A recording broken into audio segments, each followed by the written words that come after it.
Dievu mīļotie, Jēzu Kristu, Latvijas draugu mācītāji un ikviena draudze Latvijā. Vēlos jūs aicināt uz kādu īpašu un svarīgu iniciatīvu.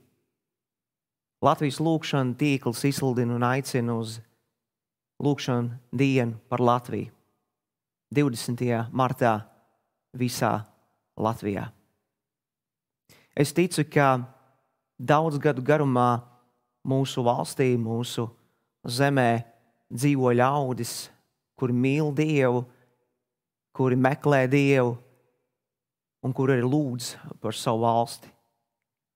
Un tomēr šajā datumā, 20. martā, mums ir iespēja visiem vienoties kopīgā lūgšanā par mūsu valsti, par Latviju.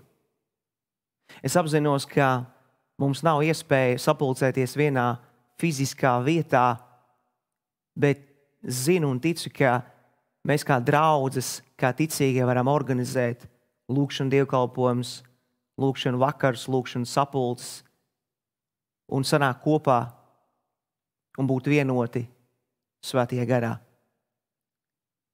Ir iespēja organizēt savas individuālās lūgšanu grupiņas, jebkurā sev ērtā laikā, lai lūgtu par Latviju. Mīļie, es aicinu nokt malā visus savus aizspriedumus, dažādas domas, dažādas viedokļus, arī par to, kas notiek pasaulē, bet meklēt tā kunga vaigu. Un vispirms pārbaudīt savus sirds, zemoties Dievu priekšā, nožēlot savus grēkus, aizlūgt par mūsu tautu, kur nepazīst Dievu. Lūgt par Latvijas draudzēm, par Latvijas draugu atjaunošanu, šķīstīšanu. Jo vienīgi Dievs zina un redz un pazīst katru sirdi un arī draudzu stāvokli. Lūgsim par draudžu mācītājiem, kalpotājiem, vadītājiem.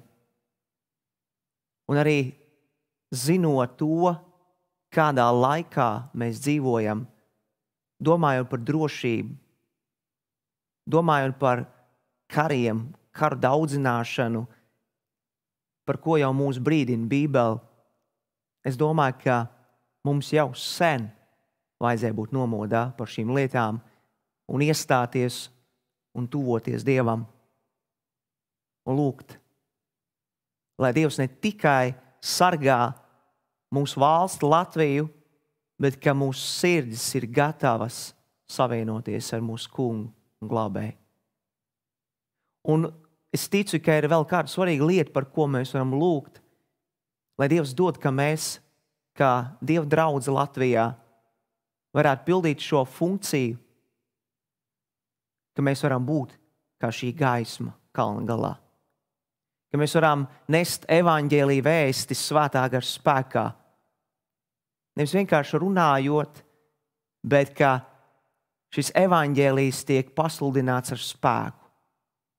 Un kad cilvēku dzīves mainās, un kad mēs redzam, ka tas vārds un tā vēsts, kas tiek pasludināta mūsu pilsētās, ciemos un mūsu valstī, aizsniedz arvien vairāk un vairāk dvēseles. Es ticu, ka Dieva mērķis šajā visā nav mainījies. Viņš joprojām grib glābt.